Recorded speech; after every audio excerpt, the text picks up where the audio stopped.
Hello everybody, welcome back to Tom's Tips, and today we're going to have a talk about radiator valves. This time of year when it's getting cold, people switch to radiator valves because they're not working or they need new radiator valves.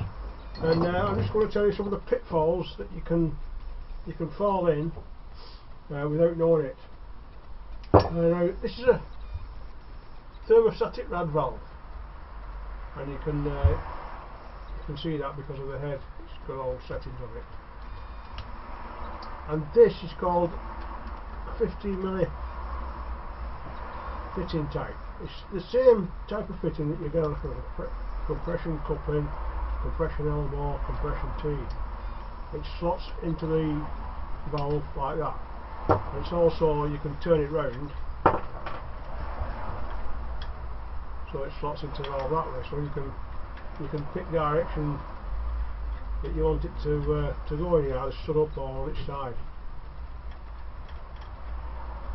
The other type is a 3/4 type, whereas the 3/4 size comes from the nut there, that's called the gland nut. Can you come and put this on now?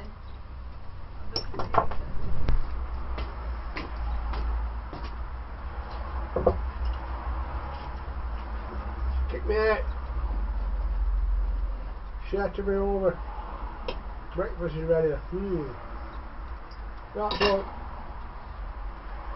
We'll go into an intermission and I'll see you in a bit. Well folks, that's breakfast out the way. That's more like dinner, but we still call it breakfast. Okay, so where was I? Thermostatic valve,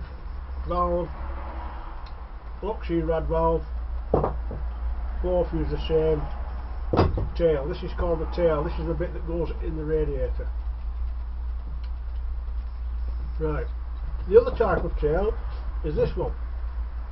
This is called a 3/4, but it's a 3/4 nut, and this is a gland type.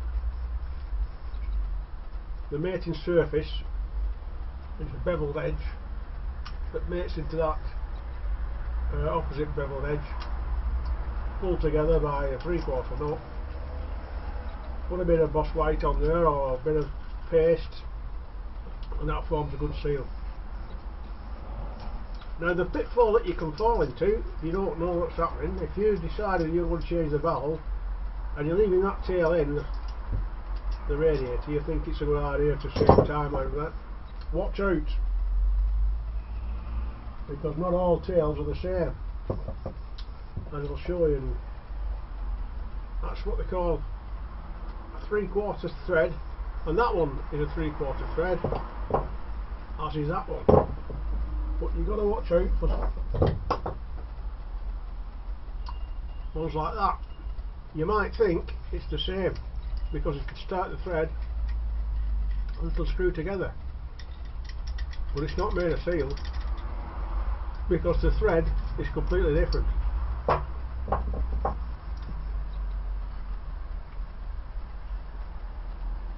You know, it's I come from some foreign eastern country somewhere, being cheaper, so that's a pitfall that you can fall into, not knowing that you think you've tightened it up and you think you've got a good seal, but you're just going to piss out of that.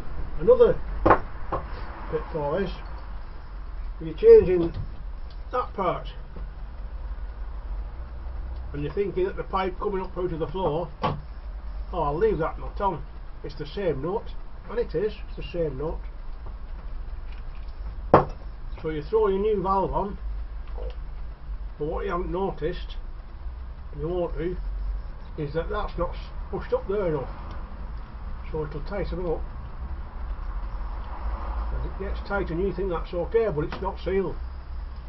So whenever you're changing the valve, always take the trouble to get that olive off and the nut, change the nut as well, otherwise you're going to be swimming. The other pitfall is if you're putting one of these types on, the type that's a Connex fitting, that's okay, but make sure at the other end you're using that type.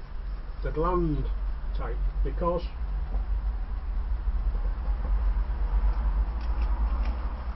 when you come to take the radiator off, especially if it's a big radiator, and especially if it's on 15mm piping, you haven't got the flexibility to undo that,